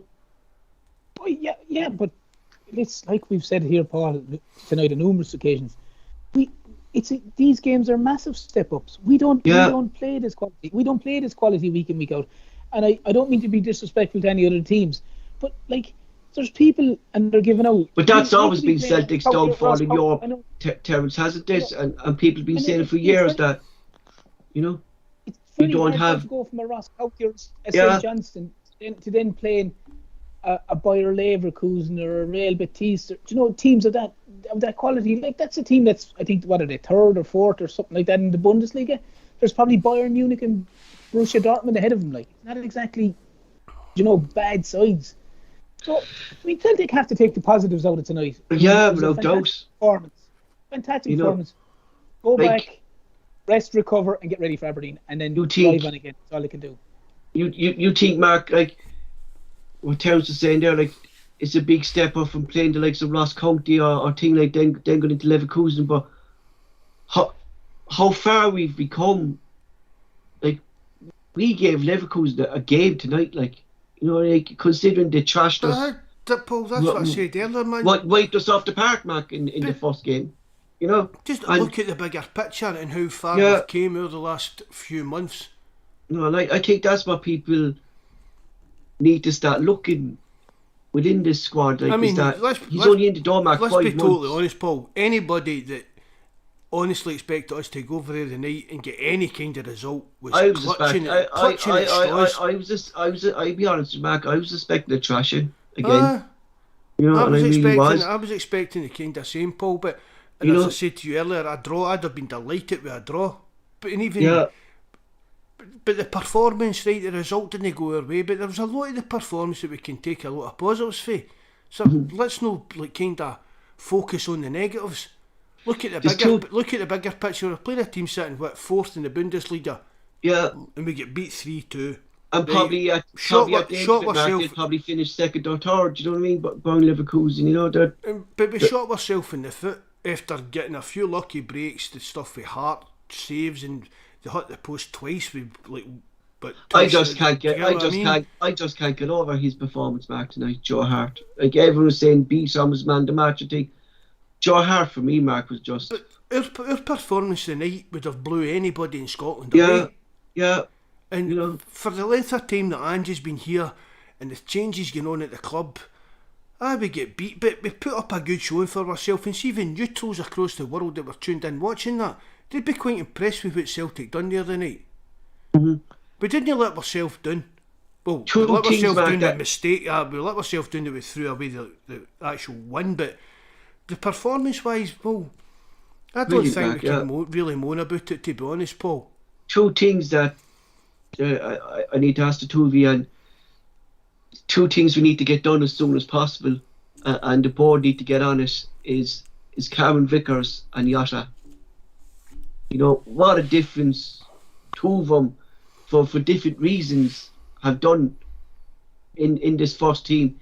Vickers, you could see easily, Mark, has improved our defence, and Jota, what can you say about Jota, Mark? You know, what a player he has, and he's really even himself, Mark, he's really have to take it to the Celtic fans as well, hasn't he? You know, and he's only going to get better, Paul. Yeah, you know, that's what I'm saying, Mark. Like, if we can't get him signed up now, we've missed a big trick here, didn't we? You know. Well, it's just down to him, isn't it, Paul? Down to him, Mark. That's it. That's the thing. But that's what I'm saying. Like, should we try to get it done now when he seems to be in this kind of buzz with Celtic and kind of trying to get the deal off the line in January, and not wait for maybe the end of the season when he sees other teams coming for him? Do you know what I mean? You know, trying to get him persuaded now to sign the contract. You know. But again, Paul, it all comes easy said and done, Mark. That's the thing, because him and his agent are probably keeping their options maybe a bit open to now as well, Paul. But I think Celtic will be trying to get the deal kind of. I think they must try to get it done, Paul, in January. Whether it's even a case of just. I mean, because we don't know how it's so set up. How much roughly, Mark, for the two of them? Think you'll be looking at about 11 million, I say. 5 million for Vickers, I think, and it's about 7.5, I think, is it? Well, just off the top of my head, Paul, I can remember just before the last few days of the transfer window, Carter Vickers, Spurs were signed a new contract, yeah. But Spurs were wanting £5 million for him. But we'll have paid a loan fee, and I'm sure the loan fees already would come off the $5 million. Is there a buyback clause in his thing as well, Mark? There was no buyback clause put into that, I don't think. What do you there was a buy. There was the clause for back. No, for us. No, sorry. There is a buy clause with Carter Vickers. I'm sure there is, Paul. As I say, but and they wanted $5 million for him, and nobody would buy him. That was the kind of point. Yeah, so you've paid the loan fee, that'll come off the $5 million. So you might be talking $10 million to sign the two of them, Paul. Like, that could be a benefit to us. There are two terms, like what Mark was saying there about Vickers. You know, like a lot of teams down in England kind of didn't come in for him when he wanted to leave at the start of the thing. and Celtic came in for him, and you could see how Vickers has kind of taken to Celtic as well at the moment, and he said he's I up, think you know. I think we've probably got a better chance of signing Carter Vickers than we have with Jota the new Paul. Mm-hmm. Like I don't mean the new, like just in January. Yeah, you know, because he's solid as a rock. In fairness, Vickers has been. He's been very, very impressive in nearly all the games he's played. I mean, he does a lot of the simple things and he does them well. He doesn't seem to me. He doesn't try to do things that he can't do. He's a good passer of the ball. He's a good defender. He tracks runs. He does a lot of the basics, and he does them really, really well. And he's a good, solid defender. And I'd agree with Mark there. I think he's a guy that you could sign in January. Whereas if Jota, as much as I would hope Celtic would at least make the offer, he may have his age. Explain this to me then, though, right? Explain this to me, so here. Like I know Celtic have the first option, right? Of we say is this about around the 7 million mark, right? But we say if a team came in with a bid of, we say 10 million for Jota. No, it doesn't matter. So Celtic still have that option that we're the first by Denmark, is it? Yeah. If Jota wants to sign for Celtic, supposing Real Madrid came in and bid £50 million, if Jota wanted to sign for Celtic, we'd get him for this. I think it's €7.5 million. I don't think I don't think Benfica thought that Jota's loan spell would be this good either. I don't think if they put that price tag in it, you know. No, I don't. I think they just seen him as a kind of gamble, Paul. Yeah. I think that's why Benfica seen him, just the way we've done with young players. Because when we were looking at him, Mark, remember we were going to sign him, Mark, and we were looking at all these profiles from the Benfica forums and stuff like that. And he wasn't that impressed, Paul. No, we weren't, like, and then even after his first couple of games, I said about it was kind of decision making was a bit dodgy and things like that. But he really came on. What is that down to? Maybe having a good manager, Mark? I think it's with Juranovic playing a hint on Paul. No, I like that. John Kennedy said a wee word with him. No, he didn't. He shit. John Kennedy probably put him into centre midfield or centre back if he had him. You know. But look. But see the thing about it as well, Paul. See, like even we don't know how the actual contracts and that signed up. I mean, Jota could agree to sign for Celtic today, but we couldn't register him as a permanent player to January. Mind I said this before, to a transfer window's open, because you're changing the kind of style of his registration. But Celtic could maybe even, I mean, it's not a case of Celtic going to sign Jota if it comes permanent in January, we turn around and give Benfica $6.5 million, or Carter Vickers we give Spurs $5 million or $4 million, whatever we owe them, because he's paid in instalments. Yeah. So Celtic could probably. It'd be like Rangers paired in shares. No, but Celtic could probably sign Jota permanently in January and tell Spurs, well, we'll see, instead of giving you the first instalment now, we'll give you an extra $500,000 on that first instalment come July. Yeah. I mean, let's not be. I mean, it's Spurs. Spurs aren't going to be scraping, arguing with Celtic here £6.5 million, as long as they're going to get eventually the £6.5 million. Buzz made a good point here. Celtic have had loads of poor loan signings over the last couple of years. We finally hit the jackpot, Mark. That's what me, you and Terence were talking about on that mic test earlier. Yeah. Like, if you're going to sign loan players, it's got to be young players that if you impress us, we'll sign you. Yeah. Or players like I said to you earlier, Paul, Robbie Keane, Craig Bellamy. The strangest one of all the things we did, Mark, and John Joe Kenny, Laxalt. That's just you're just signing loan players to make up numbers. That's not the way to even go. Even the Yessi deal, Mark, was the strangest one. Like we were going to loan him first, and then we signed him for Jesus. Like, I know that's big money for Celtic, Mark. Like nearly $5 million. Like is a like. And he's really done nothing since he came in. We said that at the time, Paul, but that was strange that Peter Lowell sanctioned that. Don't know. I think that was all down to Lennon. I think Lennon spoke to him. Terence, Lennon spoke to him to get that done. Deal over the line that time, didn't they? Yeah, they said that Lennon went to Yeti himself, because apparently at the time he wanted a couple considering of his options, wasn't he? Yeah. Yeah, and apparently he went to him to sign him, and obviously everyone goes with him, and then the Ivan Toney one, and we all know how that ended up. But yeah, and it's like what you said. Once it's a loan with an option to buy, it's the way to go forward, because you said if you have it's just down to the player, isn't it? If you've got the Mark, option who to buy- was your top loan signing over the years? Like, who really for you came in and made this impact of a loan signing? I would say mine would be Robbie Keane. Robbie Keane, that was chugging material. Wasn't it? that was I pure think he jar. came out. Did he finish top scorer and everything that year? Didn't he, Robbie Keane? Didn't he? Aye. You know. So I would have said no. I thought Paddy Roberts was brilliant for the time he was here. Oh, there another one. Paddy Another one, Robertson, yeah. aye. We He's had out, a few. he's out of contract this year too, I'm sure I read the other day. But his career's, back, but- his career's nosedived.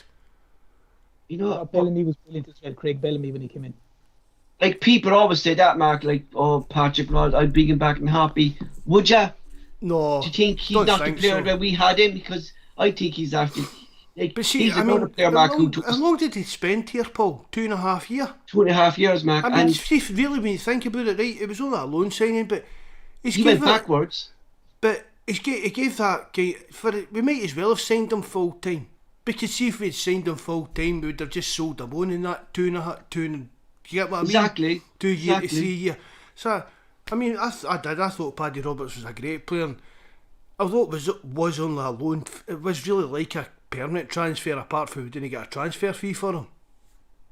When did Sometimes was Ian Wright a loan sign, or did we sign him out and out? Ian Wright that time. he was a loan signing as well. He banged in a few goals as well when he was up here, didn't he, Righty? Fuck off. He did, yeah. But Mark, he still talks fondly of Celtic, boy. Ian Wright Huh? does, boy. Still talks fondly of on, Celtic. on that quiz show he does on BBC One. But Matt. No, he's hosting a quiz show or something like that now. Oh, jeez, I didn't hear That's that. one of the worst Celtic signings ever. Ian Wright. Come I on. heard a good story there, Mark. He scored 3 goals for us in 10 games. That's I heard a good one with him, right? They were over the World Cup a couple of years back, and they were doing the England things together. Himself and Roy King on ITV, you know. And he came down and they were done the England match, and the England match was on during the day at 2:00. So he said to Keane, "I meet you at 8:00 down the reception. We'll go for dinner, right?" Roy said, "Grand." And Roy King was down waiting there. Ian Wright comes down 8:05, and Roy Keane wasn't there, and Ian Wright rang the reception to ring his room, and he said, "I was there ready for Ian. I was there 8:00. You weren't there. You weren't there 8:00. I goes, I'm here now. It's only 5:05. No, we said 8. You weren't there 8. You know, you missed it." And Roy Keane wouldn't come down to him. That's like me with you in the podcast, Paul. You said that time with my Yeah. 14 sheets of notes. Jesus Christ, you know. But he was some character though, boy. But one thing I'd have to give it to Roy Keane, he nailed on the head with these Manchester United players, didn't he? That they will shoot fucking Ole Gunnar Solskjaer in the foot. And look what happened, huh? I didn't. Looks like your man Ralph Raniak is signing from anywhere. Yeah. Didn't see that coming, Terence. That was a strange one. Oh, did the blue today, didn't see? They're saying it there in Sky Sports.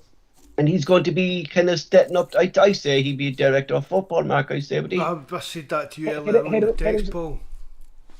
Head of Sport and Development, it says. That's kind of a new way of kind of rephrasing it then into kind of a director. Like Manchester United don't want to be seen as bringing in a director of football. I think that's their big thing, that they don't want to be seen kind of, and that's just another But name, every other a club's different got name them. putting onto it, Mark, isn't this? You know? We spoke about that. It's all different. Job titles is kind of... A job title in football can mean a million different things, can't it? Like if you think of it, Mark, if you look back to, what was his name? Jack Brown, wasn't it? It's Jack Brown, Mark, wasn't it? That was there with Under Tim Janssen. Vin Janssen. Yeah. Like his role, Mark, was kind of, if you look back in this, and you look, like he was kind of, was it called the general manager's role, Mark? I think he was called. That was really kind of a director of football role that he was kind of playing then as well for Celtic. Ah, but it was a wank. Yeah, because Oh, you sent me that thing by, and the big difference that the fall now he had with Wim Janssen there, like that. It's the exact same now, Mark. Even with the board now, the lack of ambition was what Wim Janssen said, wasn't it? Brendan Rodgers saw it. There was lack of ambition from the board. the Celtic board, see apart from Fergus McCann's time at Celtic, for as long as I can remember, Paul, the Celtic board's held the club back. Yeah, and that would be my only concern, Mark, is that we have a manager now, Mark, who clearly has a vision, and the board need to follow Ange's vision for the club, or we're going to end up losing him, won't we? Paul, No. I've said it to you, chatting, I've said it on the podcast, I've said it on the forum. Celtic's aim should to be like PSG. We should be the PSG of Scotland. Yes. But don't worry about all this old firm 5-way agreement stuff and what about TV deals and all that. Do what we need to do and let the rest of Scotland catch up with us. Yeah, exactly. Like, we shouldn't be looking to what other teams, like, Celtic should be in our own, Mark, and what is it they hear They've come out some and that time, Mark? and said that themselves, Paul. We stand alone. But they don't. No, what is it? What I like the way I saw it. I know was on the forum that people said that Celtic should pull away from the Sky deal and do their own channel and have Celtic supporters instead of subscribing to Sky, subscribe to the Celtic channel. But they're not allowed to, Paul.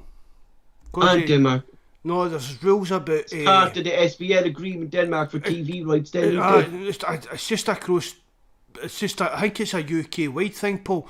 You're not allowed to broadcast football live at 3 o'clock, certain times on a Saturday and things like that.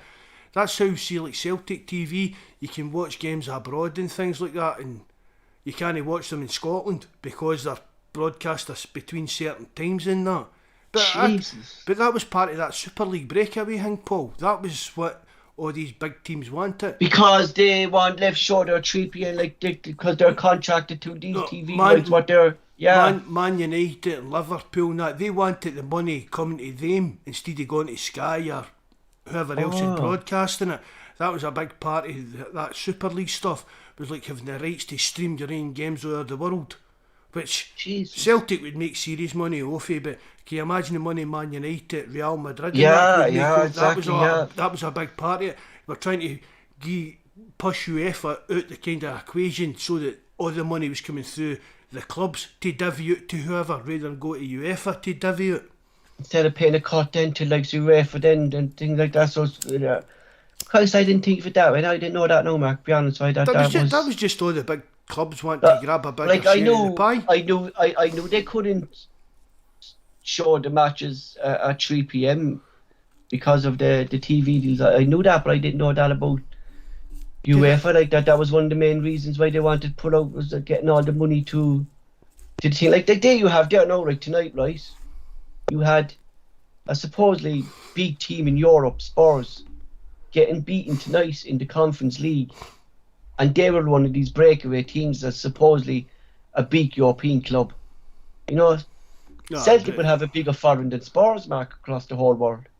You know what I mean? We won Europe. We won the Champions. I don't know, Paul.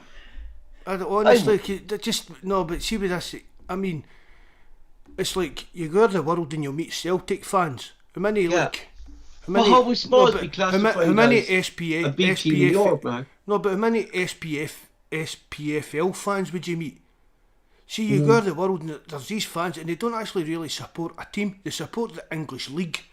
Yeah, do you get what I mean? Yeah. It's like they don't really. They've got a wee favourite team maybe, but anything to do with the English League, they're like that. They support the league. It's a brand, Mark. Isn't it? That's it. It's like it's a brand, like, isn't it? That's it. Like, you know, you go over there to China and stuff like that. Like, they support the brand, really. Like, you can see one fella. That's what the English League is. I mean, I've got that the Man United and Liverpool game pulled the other week. Liverpool pumped Man United. There was pictures on Twitter and the Liverpool players are celebrating scoring a goal, and all the Man United fans in the background filming them and taking pictures and stuff like that. I see the fella getting it asking the man for his jersey, the United supporter. Imagine that happened up here. A Celtic supporter asking a Rangers player for a fucking jersey. Jesus Christ, they'd be uproar. You know? But that's what... You won't see it, Mark, anyway. You won't see it up in Scotland. You won't see that. No. You know, it just shows how... A lot of those teams as well, though, Paul, they're not big clubs. They're rich clubs. That's what I'm saying, yeah. That was my point, Terence. It's like how was Spurs a top European team, like, because they're rich. They're not rich, are they? I remember Man City probably 20 years ago, and they were playing in the Division 2 Championship. Yeah. And I remember Paul Dickoff scored a last-minute winner, or equaliser, and it went to penalties, and Nicky Weaver won it. Now, 20 years later, because a sheik takes them over and he's got billions, they're now a big club. Like, Newcastle is technically now the richest club in the world. Does that make them a big club? That's what I'm saying, I would say Newcastle's a bigger club than Man City, to be honest here. Yeah. I would agree with you there. They'd have a bigger following, they'd have bigger everything. But it's like, the one thing I would always say, and going back to what you're saying, you would hardly see a Man City jersey around 5 or 6, 10 years. No, you wouldn't. No. Aaron, a diehard. My mate now is a diehard City fan for as long as I've known him. Yeah, as I remember, one of my friends as well, he used to have the old diamond jersey. Yeah. Did you know they were started with the Masons? Were they? Man City. He's never knew it. That's Masonic blue. They're stripped, to be honest. Honestly, look it up. I've got a wee pal, see the wee boy that's a singer in Ansperad, the wee rebel band I know, and he's always been into Man City, right? And I used to wind him up, and it was see if Oasis came about on the scene. All these it was trendy to support Man City because Oasis did, and I wind him up. But see if you Google it, Man City's Masonic blue, and the Masons were all involved with them when they started and that. Jesus, never knew it. Fuck. I learn something new every day. You know, lads, I think a lot of those clubs, sorry, before we go, a lot of those clubs that were in that big league, most of them wouldn't. Man United, Liverpool, the rest of them, they wouldn't have a history even remotely like Celtic. That's it, remotely. Like, if you can maybe throw Arsenal into that mix too. Maybe, yeah. But I know what you're saying, but I mean, you look at their eye left is to go to Brentford. There's no way in the world you can say Brentford's a bigger club than Celtic. So it's a stepping stone, Mark, isn't it? Like Van Dijk. Your Southampton's, Well, he's not even getting into first team, Mark, in there. Oh yeah. Is he? No, I've not really followed much in fair then, Paul. He hasn't played now by the last couple of days for I don't know, is he injured or what? I don't know, but he hasn't been starting anyway for Brentford, you know. But that English... If Celtic were in the Premier League, sorry Mark, if Celtic were in the Premier League, how long do you think it would take before a guy like a Crowder... He was injured, lads. Oh yeah, was injured. 5 year tear. 5 year. Yeah, I would think so. Before they were taken over, it'd be no time. Mark, if we were still in the Premier League, that's why they don't want us down there, but Mark, because they know that. Yeah. Yeah. And Mark, we wouldn't have lost the likes of Van Dijk. We wouldn't have lost all these big players that left over the years. No. You know what I mean? They'd be all still there. You know, we'd be one of the richest clubs in the Premier League, Mark, if we were down there. But honestly, within 5 years, we would be one of the top 4 teams in that league. Yeah. Without a doubt, I've got no doubt in my mind about it. Even when you think of like the sponsorship deals and stuff like that, we would get like across the world. Yeah, you. And see, even if we took Rangers down ways, we would leave Rangers in our wake. Mark, Rangers wouldn't have survived down there because of their fucking financial record, I say. No, but even apart from that, Paul, but it's just it would become down to like a worldwide appeal. And you look at it, Mark, too. You can look up on the internet, Paul, the stuff. See, years ago, a Rangers director, I'm sure it was a guy who came out and said that the finances weren't going right and he wanted out, like just before it all went pure tits up. And he said Rangers set up this thing and trying to attract fans from across the world and all that.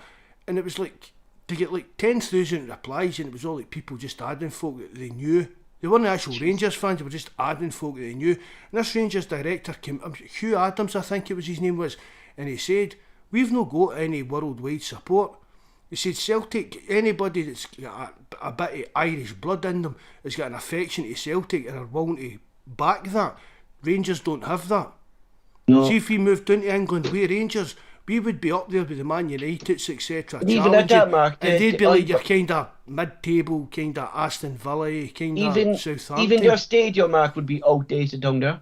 Ibrox, it'd be outdated down there, considering the likes of Old Trafford, you've the Emirates Stadium, you've Newcastle, sure. Newcastle have a fine stadium, and you've clubs in the Championship there, Mark, who would have bigger stadiums than Ibrox. You know, that's really, if you look at Ibrox, it's really old stadium, like, you know.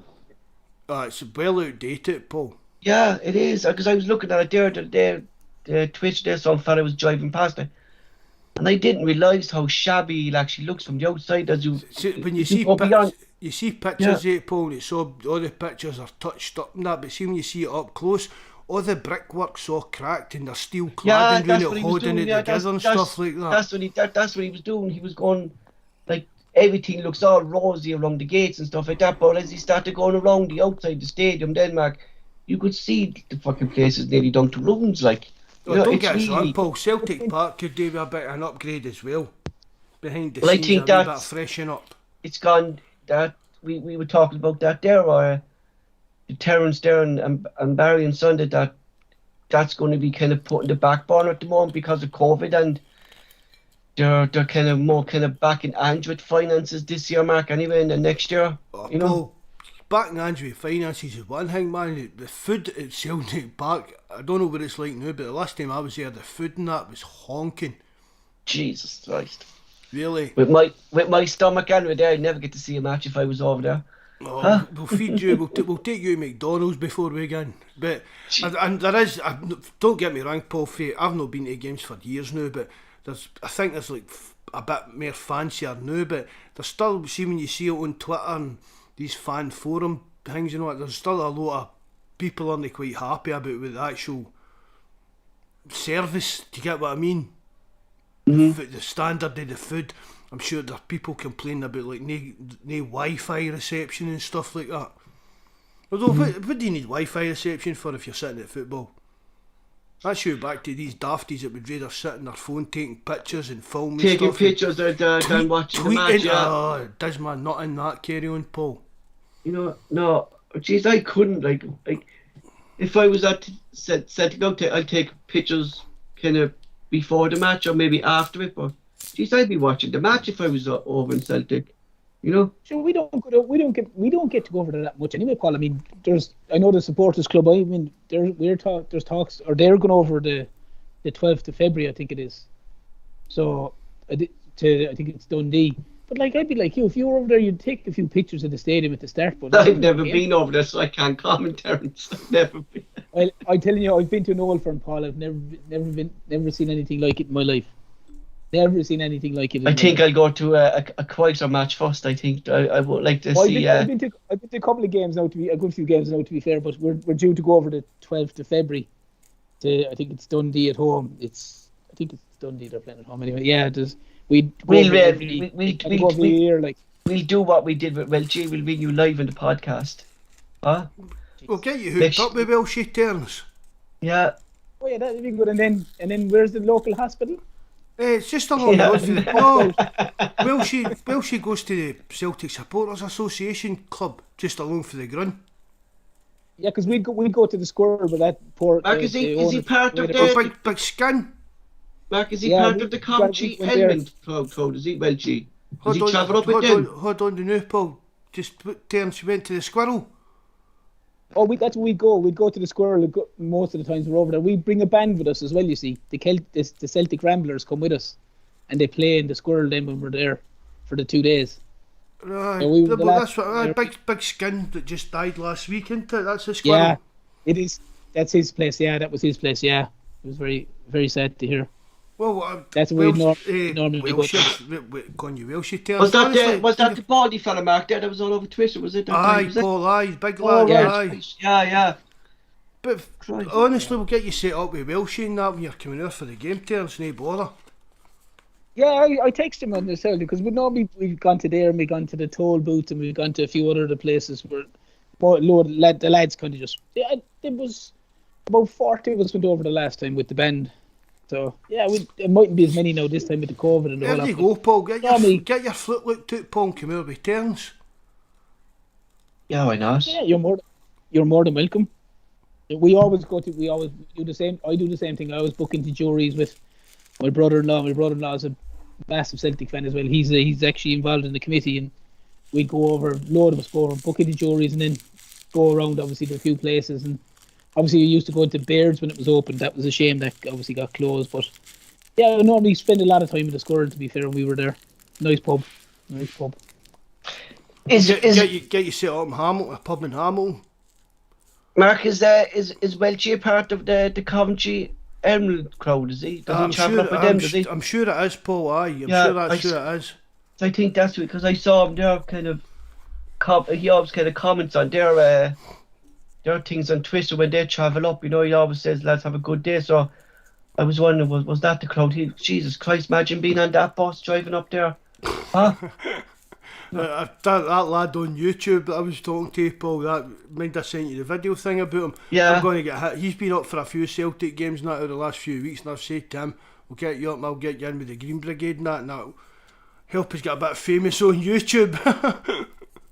Yeah, he One or two of our lads actually would be in there, right? We would be in with the Green Brigade. There's one or two of them. They're with the do you know where the Green Brigade, they have the Celtic club, Mark, what is it, the Celtic Association Club or something, where the Green Brigade, yeah, there's one or two of the lads in the Sean South, they'd be in there with them, and they'd be in with the Green Brigade when they're giving it Holly on match day, the whole lot. So, yeah. Oh, that's Welsh's division. That's you hitting the Skid Row kind of version of Celtic fans. But honestly, when you're coming off for a game of that tier, man, we'll get you set up and bump into Wilshire at some place, and you can babysit him for a day. Jesus, I'm not sure about that one. I'd say he was he's told Paul just to come out. He can style him and everything. who's that? Innit, Welshie, tell you, Paul, Oh, he can yeah. he can stay with me and the lot. I stay over in his house and everything. Fucking be in the jacuzzi with fucking Welchie. Jesus Christ! I said jacuzzi's filled with vodka. Now at this stage, I said he's probably just drinking it. With your Freddie Mercury leather skirt on down the Hoovern. Jesus Christ! That's it for tonight. Thanks to That was Terence. some half an hour show, Paul. I know, Jesus. Like once we get going, we get going. Thanks to, I would say, a slightly sober Welchie from Germany. Trust in Ange, lads. Trust in the process he's making. Things are improving each day. Celtic play under Ange, you could see improvements since we started the league. I'm certainly excited about Celtic at the moment. Mark is the same, Terence is the same. Mark will close the show. Oh, just thanks very much, Paul, for everything you've done. Terence as well helped us out with the mic earlier on and coming on live as well. Thanks very much to Wilshie for coming in, and wee Franco for that call. God bless them. I hope they're alright over in Germany. Everybody that joined the live chat, thanks very much for coming on. Hope you enjoyed it. Hit the like button, hit the subscribe button, and if you know how, please leave a comment because it helps us get up the algorithm in YouTube and that. Hail, hail, bro. God bless. Right, boys, take care. Night, boys.